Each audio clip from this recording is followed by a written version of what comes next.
सास अम्मी हो सकती नहीं। है? मेरा बहुत बहुत ज़्यादा I am against this notion. सास सास रहेगी और बहू भी बेटी नहीं हो सकती। सबसे बड़ा झूठ ये होता है, शायद सास अम्मी बन जाए, शायद सास माँ बन जाए, अगर वो पहले बहू को बेटी मान ले तो। बेटी अगर 12 बजे सो के उठे ना, उसको ताना नहीं मिलेगा। ठीक, अब वो क्या, तो मेरी बेटी, ये मेरी तीवर्गी है, मेरी बेटियों जैसी, मैंने इसको बेटी बना के रखूंगी। अलविदाई के वक्त क्या क्या बोलते हैं, फिक्र मत करो समधन, मैं उसको बेटी बना के रखूंगी। तुम्हारी बेटी तो रात को लेट भी सो जाती है, सुबह लेट उठती है, सुबह उठ के नाश्ता नहीं बनाती पूरे घर का, उसके ऊपर कोई जिम्मेदारी नहीं है। वो जब चाहे कह सकती है मम्मी मैं जा रही हूँ फ्रेंड्स के साथ। तुम्हारी बहू ये कर सकती है?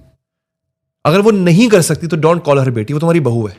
और अगर वो तुम्हारी बहू है तो फिर तुम माँ का दर्जा एक्सपेक्ट नहीं करो उससे, तुम्हें वो सास बन के तुम सास रहोगी फिर उसके लिए।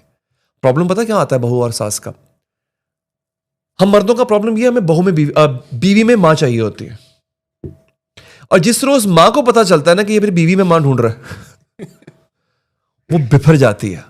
एक प्रॉब्लम ये है, अब ये बात थोड़ी सी मैं खुली करने जा रहा हूं और ये हकीकत है।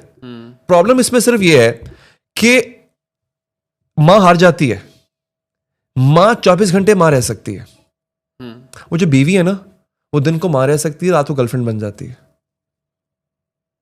यहां पे वो बाजी जी जाती है। एक तल्ख हकीकत है।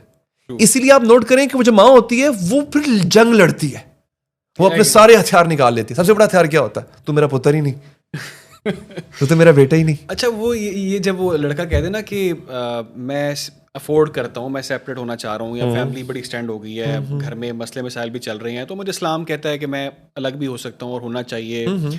तो हमारे यहाँ पे वो एक क्राइम समझा नहीं जाता, जिस तरह से वो मुंडा अलग हो गया है। हाँ, उसको कहते हैं तो बड़ी अफसोस की बात है, तो तुम्हारा बेटा अलग माँ हो प्यो गया। छड़ते ने। मतलब ये क्या है, इसमें क्या बुराई है? मतलब कभी भी हम इसको खुशी खुशी एक्सेप्ट नहीं करते, इसको हम एक बैड थिंग समझते हैं कि किसी का अलग हो जाना इट मीन्स कि बहुत ही कोई बुरी चीज़ हो गई है।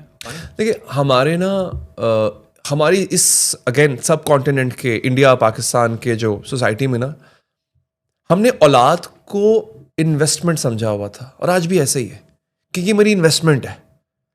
और इन्वेस्टमेंट एक टाइम के बाद जब वो आपका जब वो फल देना शुरू करती है ना, तो आपको फल खाना होता है ना उसका। अगर वो कोई और ले जाए, दरख्त आप लगाओ, फल कोई और खा रहा हो, गुस्सा तो आपको आएगा। अब प्रॉब्लम ये है, जब आप औलाद को इन्वेस्टमेंट समझोगे और फिर शादी होने के बाद आप ये एक्सेप्ट ही नहीं करोगे, आप ये कबूल ही नहीं करोगे, now he has to share his time, life, finance, attention with someone else, and a major part of all this will go to someone else.